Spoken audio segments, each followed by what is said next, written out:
the catastrophe of the First World War came an explosion of great art. This film is about the war artists who created it.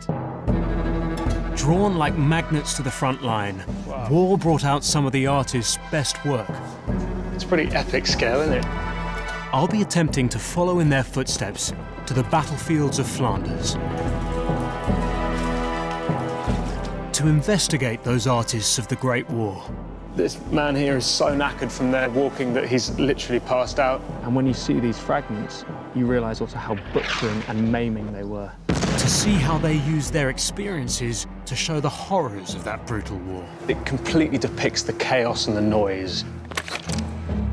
I'll hear about their bravery. Over 1,000 medals for gallantry, which included 8 Victoria Crosses. And how they tried to speak out through their art. I'll see how machine warfare inspired revolutionary new art forms. Now we're back in the world of the vortices and the cubists and the futurists. I'll also get to meet contemporary war artists. I was walking back to about this point there, and that's when I was shot. To see how this art form is as vital now as it ever was. And I'll reflect on the emotional power of war art. I don't think I've ever seen a canvas that forces you into a mood of reflection. Many artists have lost their lives on the front line depicting the reality of war. But I believe their vision lives on as a powerful, rich, artistic legacy.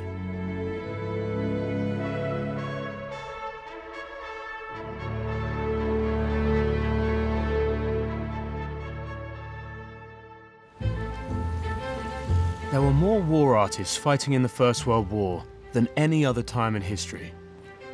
I'm intrigued to find out more about them and why war is such a compelling subject for artists. I studied art history at university, and I always found the turn of the century, 19th century into 20th century, whether it was in France or in Britain, I found it riveting. You know, the world had changed, and while the world was changing, the art was changing as well. Well, in the Great War, many of the artists were also soldiers, and as an actor, one of the first ports of call when we're researching characters is, or for me, is the world of costume. So I've come to Angels, which is a regular haunt for us, to dig into the detail of First World War attire.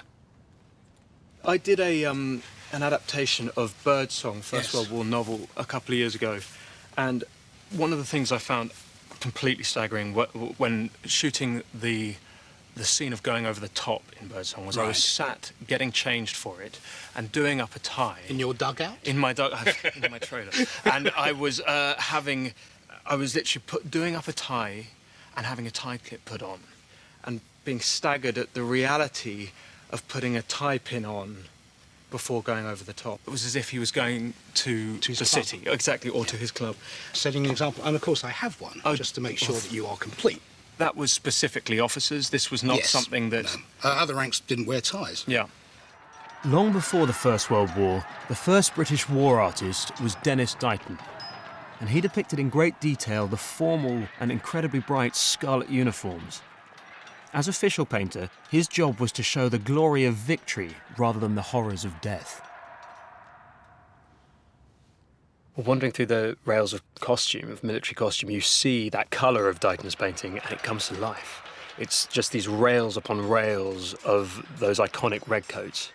But later in Victorian times, there were many actors, musicians, young poets, painters. They all joined this regiment that was called the Artists' Rifles, which was formed in 1859 to fight for their country. The uniforms, the fighting, and the art was changing. Perhaps the most famous member of the Artists' Rifles was Millet, whose iconic image of Ophelia, with her pale face and bucolic surrounding, seemed to reflect the mood of the times. The Artists' Rifles were a regiment of like-minded individuals with an artistic background generally. People such as the Pre-Raphaelites, Sir John Everett Millais, William Holman Hunt, Dante Gabriel Rossetti, and then there were people like William Morris. William Morris had a bit of a problem doing drill, a bit like Corporal Jones in Dad's Army. When everyone turned left, he turned right, and then apologised. William Holman Hunt was forever losing bits of his rifle when he was doing rifle cleaning. And then I think Ford Madox Brown, a lesser-known artist, managed to shoot his dog the first time they went into the rifle range. Okay, so there was, you're making it sound quite Dad's Army. There was an element of that, but in spite of that, people like William Morris were absolutely very serious about their soldiering. It was another member of the Artists' Rifles, Alfred Leet, who created this now infamous propaganda poster that sold the nation on going to war. Artists responded to the call and enlisted in droves, some as official war artists, others of their own initiative. But none of them could imagine the unfolding catastrophe that the war would become. One of the most groundbreaking war artists was the 25-year-old artist's rifle, Paul Nash. He was compulsively drawn to the front line, where the darkest subject matter inspired some of his greatest works.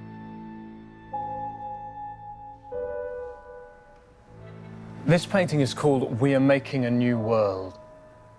I think it's become one of the most iconic of the First World War paintings, and it's the one that speaks to me almost through the way in which Nash approaches war art.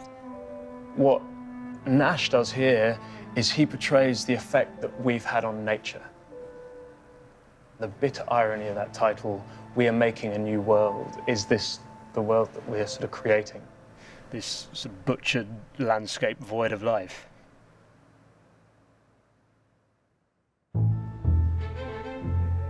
To try and get a sense of what it was like for the First World War artists, I'm going to retrace their steps back to the battlefields of Flanders, where much of the heavy combat took place.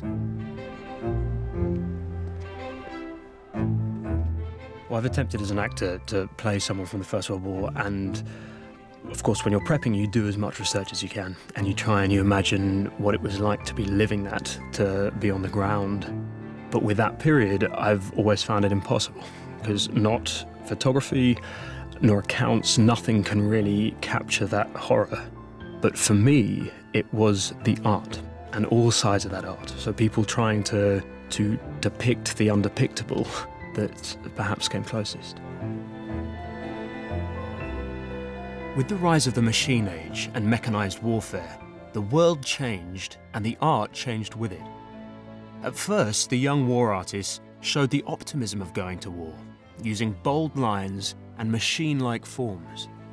The rise of industry coinciding with this war seems to me to be so extraordinary, and that was reflected in the art.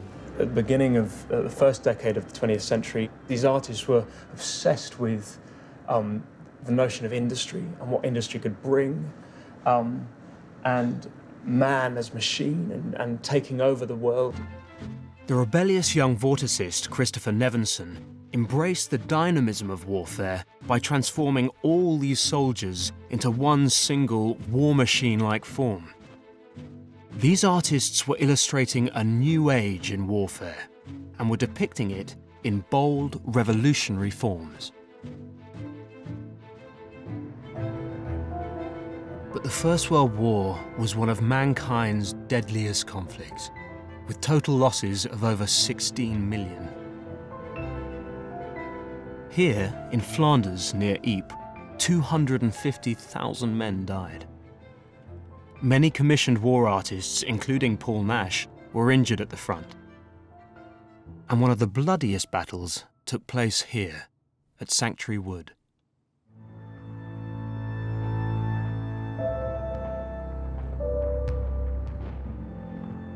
It's just everywhere you look, you find tombs and graves scattered in tragic proliferations, intensively marking the losses.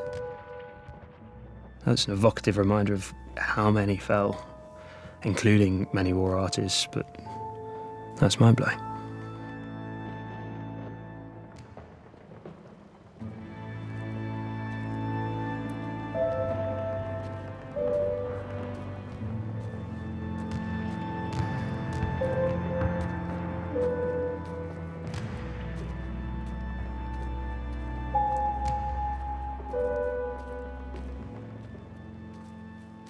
I've just returned last night from a visit to brigade headquarters up the line, and I shall not forget it as long as I live. I have seen the most frightful nightmare of a country more conceived by Dante or Poe than by nature, unspeakable, utterly indescribable. In the 15 drawings I have made, I may give you some vague idea of its horror, but only being in it and of it can ever make you sensible of its dreadful nature and of what our men in France have to face.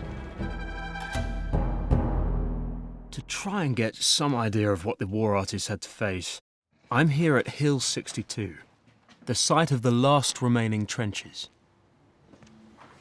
Hello. Hello, yes. Back, yes. Jack, tell me a little about Hill 62. About the place here, Yeah. yes, yes. My grandparents started the place after the First World War. There were some tourists around here already. In 1919. 1919. When he found the trenches, were they untouched? They were untouched. And a lot of equipment was still in the trenches. And am I right in thinking it's the largest sort of original? It's the only original. Yeah. Please tell me about the pianos. And the pianos, Are they from the First World War? that's correct, yes. Because a lot of soldiers who came back after the First World War played the piano. Yeah. Is it okay if I have a look round? Yeah, you can have a look. Thank Why you. not? Wonderful. It's Nice for to the meet you. tourists. So. It's for the tourists. Yes. See you later. That's amazing, this place. It's sort of littered with the minutiae of the day-to-day. It's everyday life for soldiers. There's bayonets, you've got cutlery, spoon and forks. There's another purpose there. It's riveting. One artist who caught these details of Tommy life was Eric Kennington, himself a serving soldier on the Western Front. His painting shows the men after an exhausting 4-day-long engagement. Firstly, it's an odd painting compared to anything else I've seen because it's painted on glass, which to me gives it a sort of vibrancy. All the colours kind of ping again in a war that we're used to seeing in monochrome or in black and white. It's so amazing to see these colours, and the fact that it's painted on glass takes it back to a place of religious art. Sound like a weatherman. There's even a crucifix on here. But what I love particularly about the painting is the specifics of the costume detail and all of those iconographic things that we're used to seeing. This is a company of soldiers. The artist has painted himself within there. Kennington, that's him. This gentleman is carrying his pal's gun, having fallen in the battle. I love the fact that you see here this Tommy's knife and fork, or spoon and fork, placed in his puttees, what they call. And this man here is so knackered from their walking that he's literally passed out. Everyone else standing, completely exhausted. Kennington himself was seriously injured, suffering a severe leg injury. But he was drawn back again to the front, this time as an official war artist, and he miraculously managed to survive the Battle of the Somme. That's amazing, isn't it? That's shells being used as shrines, almost. We can see that not all art was being made by professionals. Soldiers themselves were creating their own legacy with work known as trench art, like these watercolours, beautifully intimate and painted by a young Belgian soldier. Guys on the front line who happen to be artists as well would paint sketches and use them as postcards to send home. So it's not always the most celebrated of artists. It was everyone who had an interest in art was reacting to those circumstances.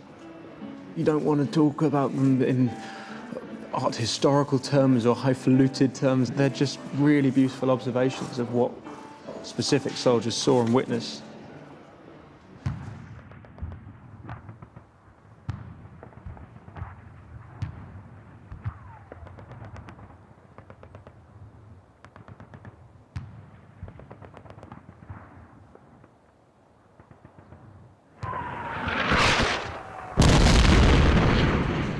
War artists weren't just reacting, they were also innovators.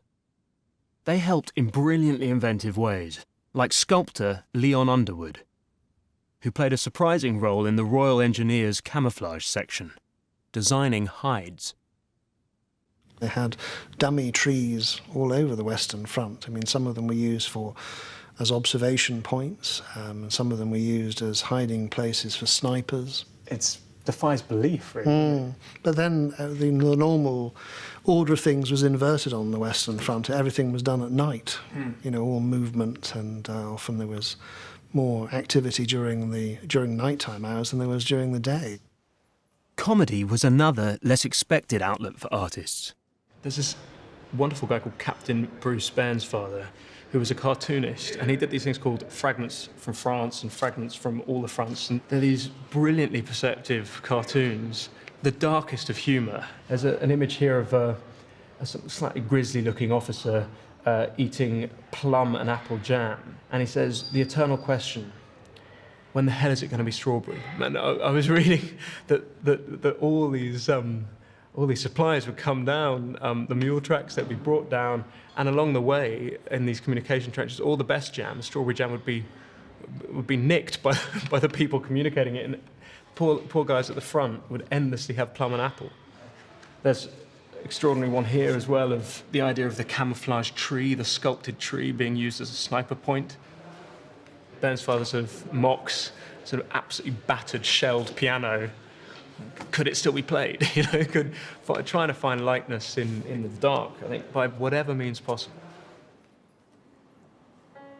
Bairnsfather himself ended up being invalided out, suffering chronic hearing damage and shell shock at the Second Battle of Ypres. I found these extraordinary peep shows at Sanctuary Wood, and they were showing horrific 3D images of trench scenes taken by paparazzi of the day. And what I'm learning is that there was this huge demand back home for any frontline imagery.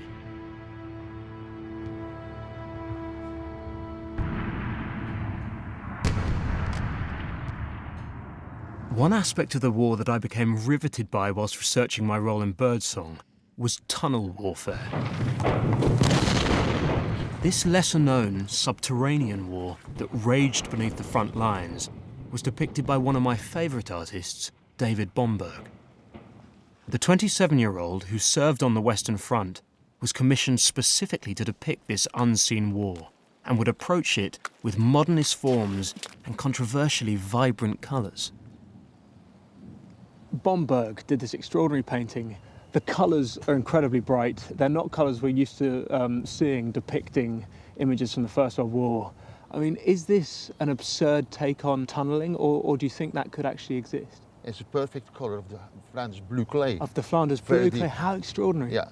So actually, even though all these people were saying he was using all these colours which were totally absurd, actually the clay in this part of the country on one level is bright blue. Yeah, really. That's extraordinary. I still can't get my head around the idea that this war was also fought underground. Yeah, and his painting, it's you see big beams. Yeah. It's very, because it's tons of clay on top of your head. The point of the mining, we should be clear, was to go under no man's land to set explosive, and then the Allied miners would leg it out of their mine and explode under the German trenches. Under German trenches.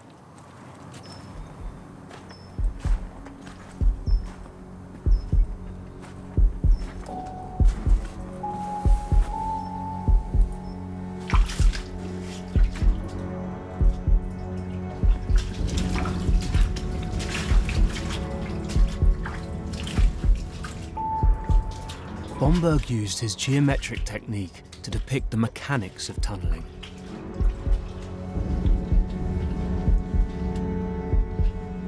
But when he lost his brother and close friends in the trenches, his passion for the aesthetics of the machine age was seriously shaken.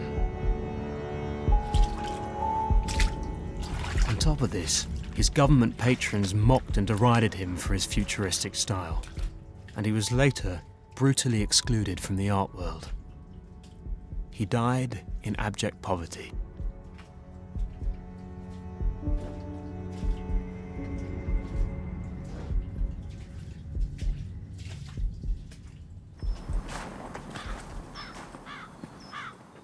Many of the war artists were fighting soldiers. Right, so those will go down there, that gets flung.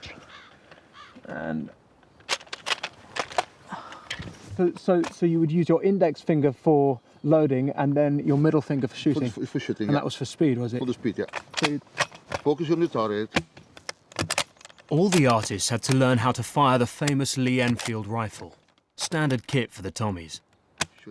The artists fought alongside the soldiers, carrying the same heavy pack in addition to their painting equipment.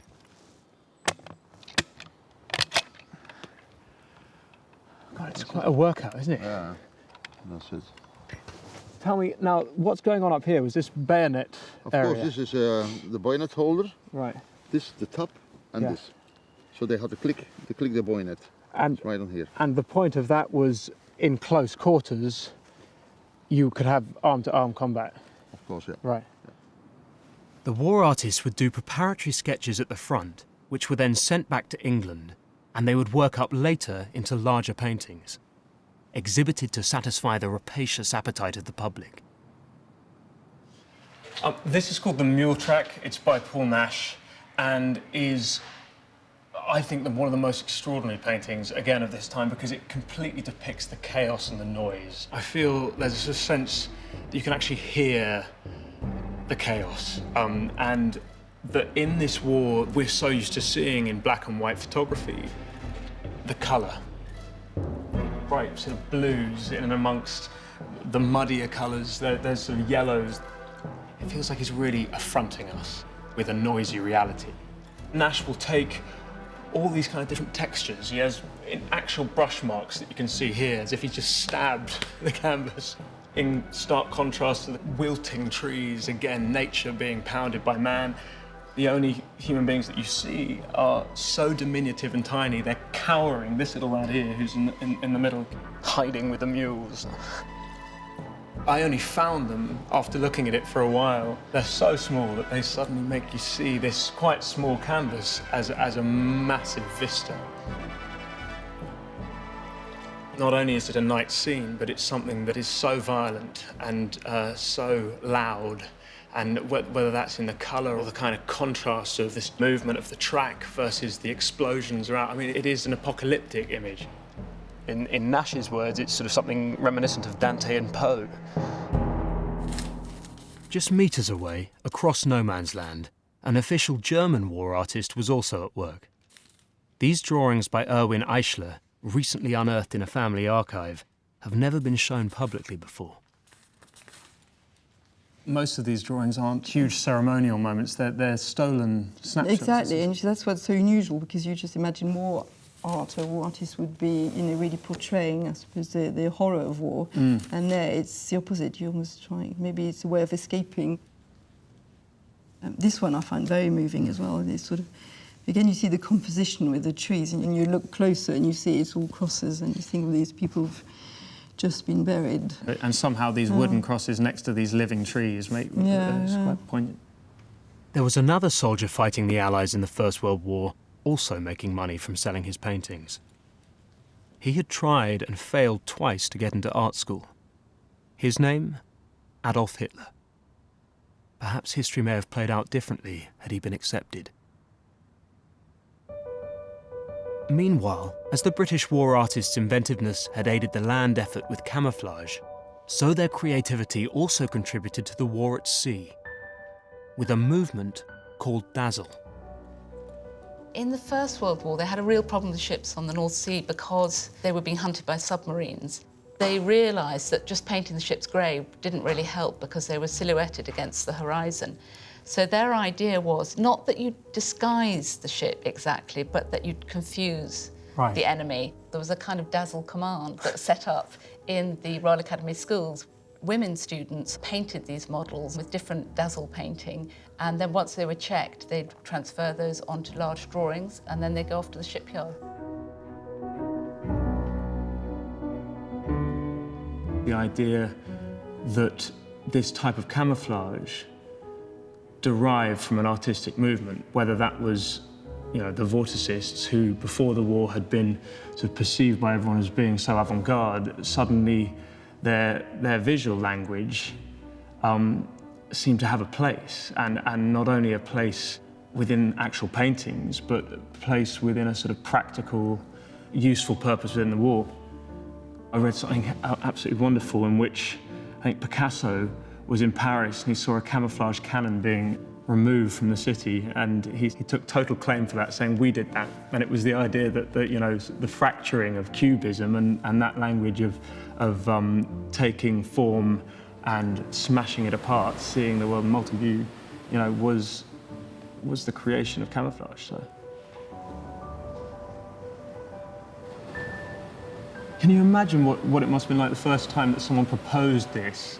This particular type of art that had been so derided, suddenly being used for a practical purpose. I mean, it's the sort of equivalent would be sort of Banksy going in and spray painting on, our entire navy, which is an extraordinary prospect. However, the war artists scored a victory with Dazzle. Towards the end of the war, the numbers of ships sunk reduced by nearly 2/3. But the war artists' relationship with the authorities was going to come under strain. Many of my favourite paintings from the First World War, which I studied at university, are housed in the underbelly of the Imperial War Museum. I've always dreamed of seeing these treasures in person. So I've come here to investigate the relationship between the war artists and the authorities in charge of commissioning them. I've been given special access to the vaults. The museum houses the biggest collection of 20th century war art in the world. But war artists became servants of the state, and their work was under constant government scrutiny. The official brief was to record and commemorate the military effort and sacrifice of Britain during the First World War. But the exchange between the artist and the ministry was a complicated one. What I feel like I'm learning is that they didn't quite know, the people running it and commissioning, they didn't know what their remit was. Did they want documenting? Did they art that documented? Did they want subjective art? Did they want propaganda? It feels like there's a muddled quality to... Yeah. Christopher Nevinson had championed the machine age earlier in the war. But witnessing the cost of machine warfare on human lives, he abandoned his modernist style. Ironically, as his work became more naturalistic, it caused greater controversy with the censors. At this time, Nevinson was employed as a propagandist, basically. The paintings that he was producing were being used for propaganda purposes. Because he was an official war artist, he was effectively an employee of the state, so his work was subject to censorship. And the censor took a dislike to this painting. He felt it betrayed the British soldier in a bad way, basically. He claimed that if the Germans ever saw this, they'd take it as sort of evidence of the degeneration of the British soldier. And he nicknamed it, I mean, it's called a group of soldiers, he nicknamed it a group of brutes. Nevinson's style was shifting as he captured the truth and desperation of the soldiers on the battlefields of Flanders. This place is like a moment trapped in time. The trenches have been left as they were. There are fragments, memories of the war everywhere, whether that's in these coils of now rusting barbed wire that features so prominently in Paths of Glory when you see the fallen British soldiers, and the presence of the barbed wire being the thing that caught them in the line, that meant snipers or machine gunners could shoot them. Paths of Glory is very much an image of two British soldiers corpses. Not just two dead British soldiers, two dead, basically decomposing British soldiers. The censor intervened, just said, I can't pass this. This images of the dead, he said, were, bad for public morale. Nevinson put Paths of Glory in for exhibition, and he pasted a brown strip of gum strip over it and wrote "censored" across it. Wow. And, the press caught onto that, I imagine. Went nuts, basically. But despite these tensions, in 1918, the government set up a massive new commission to commemorate the war. It's a pretty epic scale, isn't it? It is, yeah. I mean, this painting was one of 17 that were commissioned by the government in 1918. So it was a scheme to basically produce a artistic war memorial. Unfortunately, the country was virtually bankrupt at the end of the war. There was no room for... No, there's no room for Remember, sort of grandiose statements like this. They eventually all came to the Imperial War Museum. So the next is Stanley Spencer. He's in here. Yes, yes. Am I allowed to put him out? Of course. Okay, I have special gloves. Only for those. Really? Can I put them on anyway? I'm fulfilling my lifelong ambition to be a museum curator. Curator. As part of this new memorial, the government also commissioned the 25-year-old Stanley Spencer, classmate of Nash and Nevinson at the Slade School of Fine Art in London. Wow.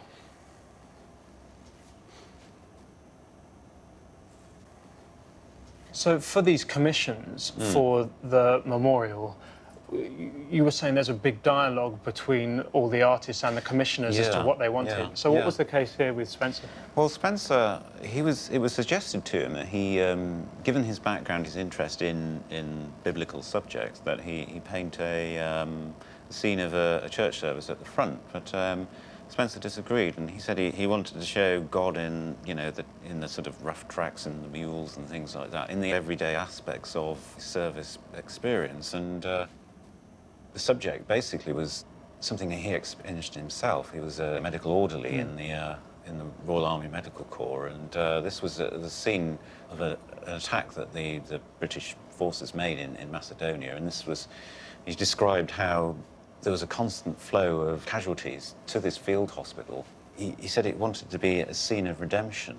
And as you can see, that the soldiers, the wounded soldiers, so you can see on these things, they're just dragged along on stretchers. So you can imagine what these kind of sort of northern Greek tracks are going to be like, and just bounced along with these little mosquito nets over their faces. There's this amazing, beautiful, incredibly touching human moment here of the medic placing his hand on the face of one. Maybe because it's in Macedonia, but you really get a sense of this idea that the First World War went from, you know, this archaic way of fighting of horses and pistols, or virtually swords almost, and redcoats to machine guns and gas attack, and you know, you feel here very much the old sense that the horses, these wheels up here, this sort of farmer's land that's been transferred.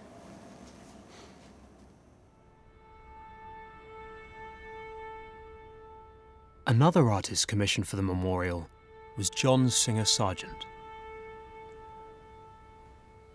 I don't think I've ever seen a canvas that forces you into a mood of reflection quite as much as this does. It's sort of everything about it. It's the scale, which is cinematic. It's so vast, and the figures are human scale that you're forced to engage. But also the mood is extraordinary. The light reflecting on this devastating scene. These bodies of men temporarily blinded by mustard gas, and behind it, a group of guys playing football. It's as if they're in another world. The extraordinary thing is for me, is how different Sargent was to Nash and Nevinson. He was a different generation. He was wealthy. He was a society painter. He'd had huge amounts of success. And so he hadn't suffered at the front like Nash and Nevinson had. And in fact, when he got this commission, he did go up to the front, and he wrote this brilliant thing, which was that the further one goes, he wrote, the more scattered and meagre everything is. The nearer to danger, the fewer and more hidden the men, the more dramatic the situation, the more it becomes an empty landscape. The Ministry of Information expects an epic, and how can one do an epic without masses of men? So he went behind the firing line to this place where all these men who were suffering from mustard gas attacks were coming back to find this landscape and the horror in the landscape of just piles of bodies of suffering men. And that's kind of extraordinary to me. It's the sort of antithesis of Nash. Another artist included in the Great Memorial Commission was Paul Nash's younger brother, John. also a member of the Artists' Rifles. Looking at the paintings of both Nash brothers conveys very much the desolation and the tragedy of the whole thing.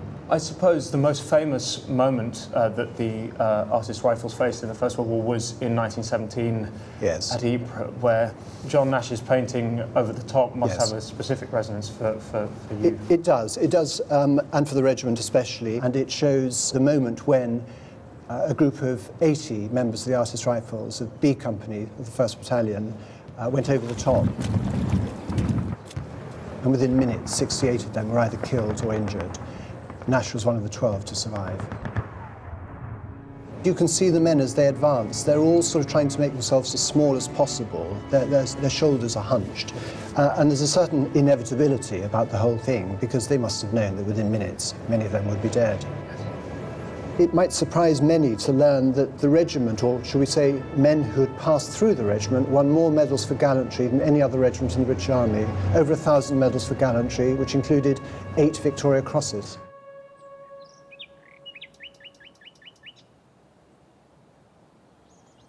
The most broken trees had sprouted somewhere, and in the midst, from the depth of the wood's bruised heart, poured out the song of a nightingale. Ridiculous. Mad incongruity. One can't think which is more absurd, the war or nature. And it's extraordinary wandering around here, where 250,000 people in this sort of the surrounding areas were killed. You can't help but find a weird beauty in it. And I think that must have been one of the massive dilemmas. It's something that Nash talks about, something that Nevinson talks about, how in this incomprehensible and, as they say, indescribable context, you could find beauty. I cannot explain how heavy this is. This is a fragment of a shell. I always had this slightly sort of naive idea that when when one of these things blasted off a shell, it was a sort of big explosion and you were sort of blown into the air, and the idea of the savagery of what these fragments could do. Apparently 3/4 of the casualties that happened in the First War were a consequence of shells. And when you see these fragments, you realise also how butchering and maiming they were. These portraits are hidden away from public view at the Royal College of Surgeons.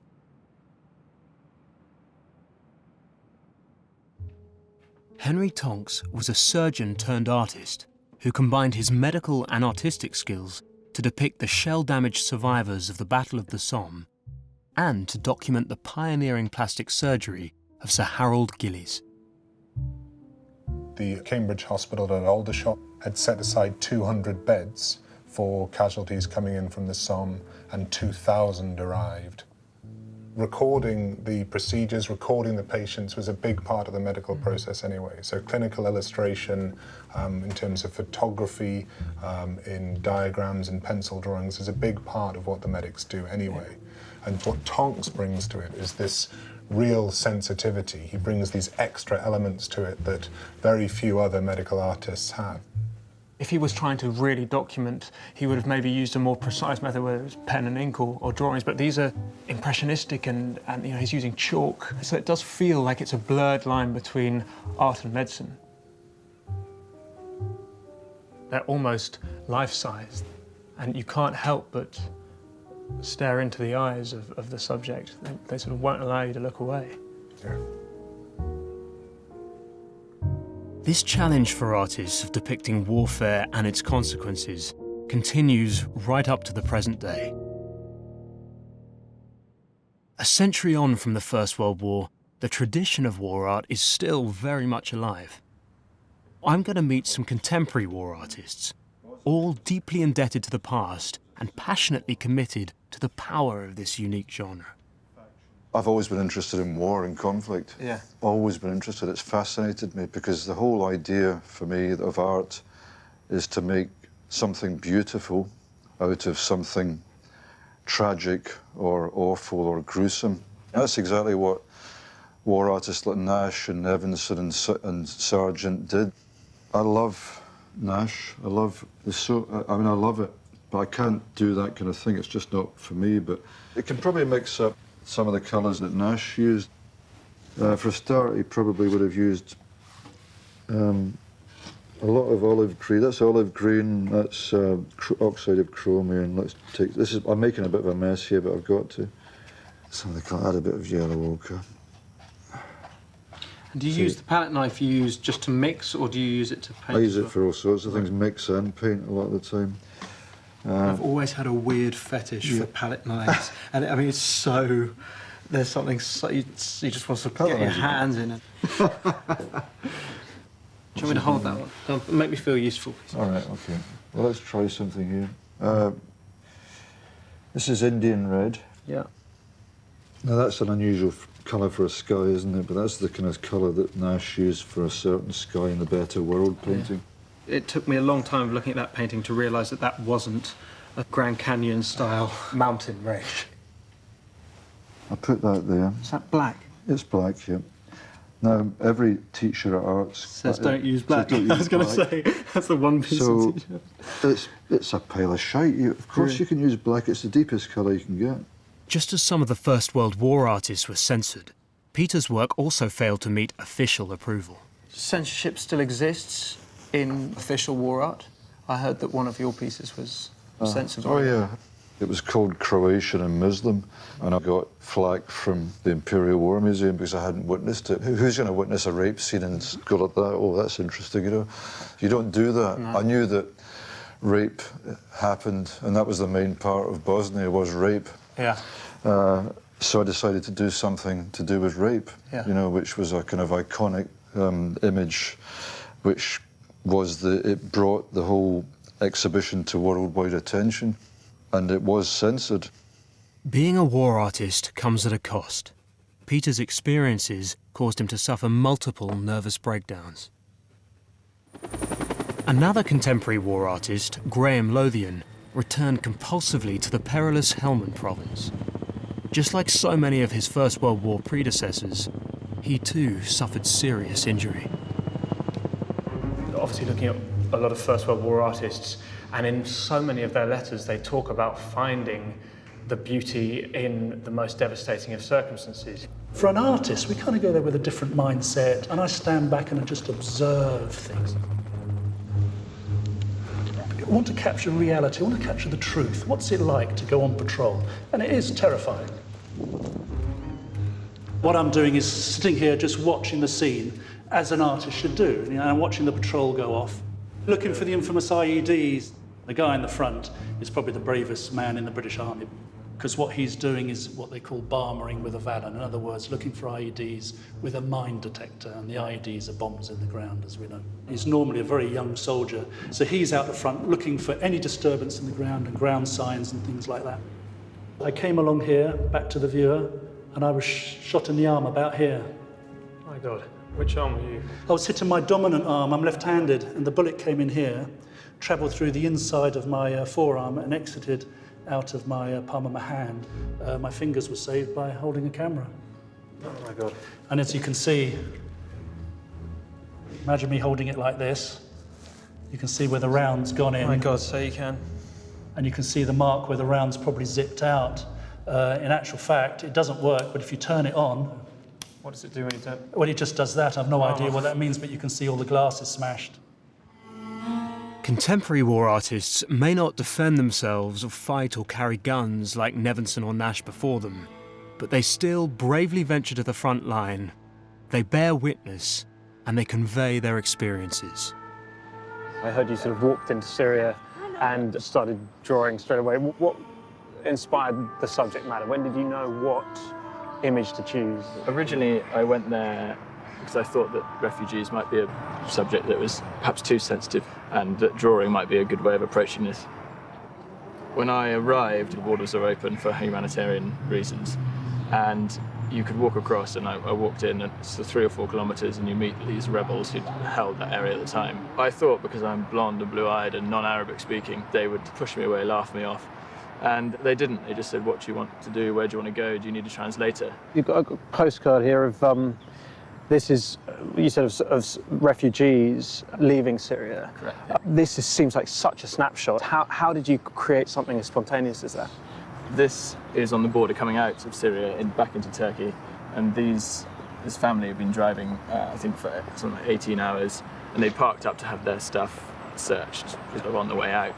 And so this was the 10 or 15 minutes that they were stopped at this particular place. And the way I approached it was to draw through the window.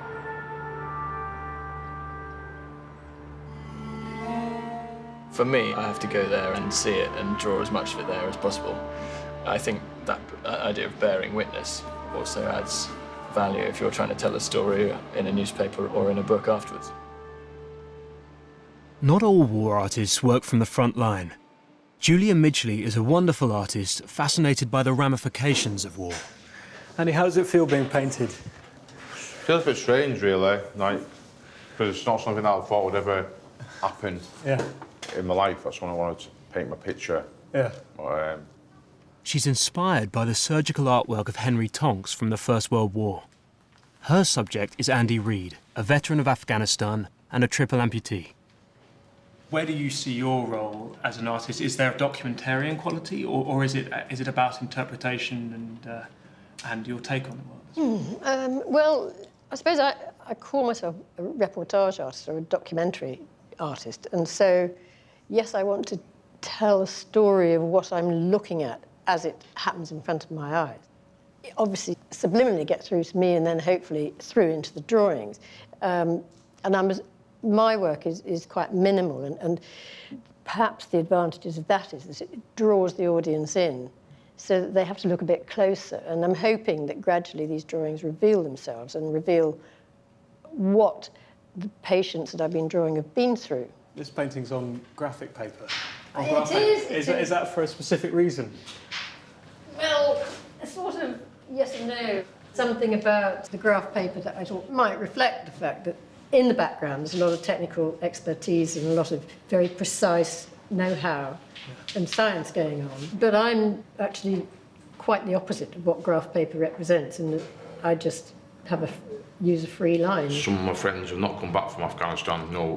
I've lost about 12 friends over there, so I think, unfortunately, they're no longer here anymore, so I'm still here, so I'll do as much as I can, as in sports or working with schools or whatever I'm doing. I'll just try and do something every day to keep moving forward.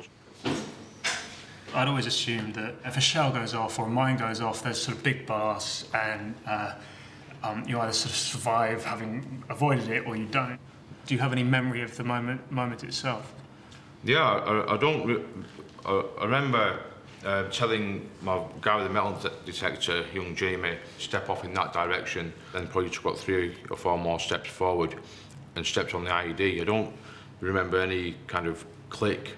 The next thing that I was really aware of was I was lay on my back, a big dust cloud around me. I looked across to this hand, this left hand, that index finger was hanging off. So I kept hold of that, made a fist, looked across to my right arm and it was twisted behind my back. Then I shouted for the medic. Jamie crawled back towards me and started giving me morphine and putting the tourniquets on my limbs. And you didn't really see the drawing, did you? I mean, this is the first time you've seen it. That's the first time I've seen it coloured in there, and then the large one, because I think I just looked at your sketch. It seems like it's half kind of finished. You coloured the flesh parts in. I'm not finished there because I haven't got that other right leg on, so it's like the picture's not finished. The whole point of war art is to capture something that will move people into thinking and move people into realising what humanity is and what it can do, and how powerful we are and how good we are and how bad we can be as well.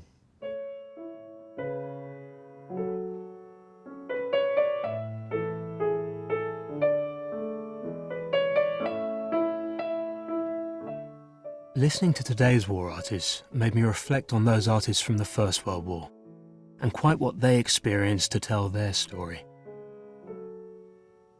I'm not sure it's possible to get my head around what the true experience of being a war artist was, but what I do know is that we lost so much formidable talent, so many young men that we never got to see their potential fulfilled.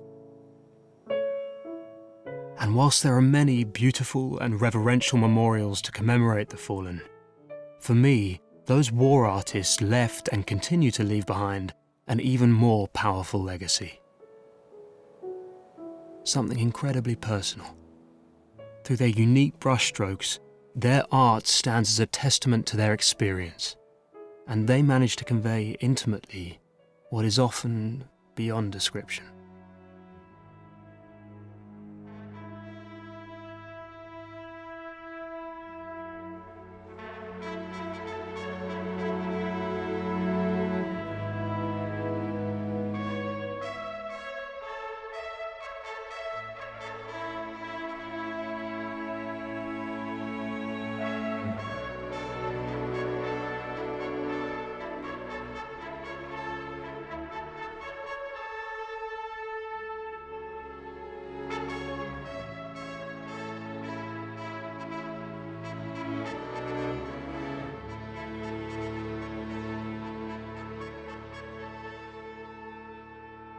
It is unspeakable, godless, hopeless. I am no longer an artist interested and curious. I am a messenger who will bring back word from the men who are fighting to those who want the war to go on forever. Feeble, inarticulate will be my message, but it will have a bitter truth, and may it burn in their lousy souls.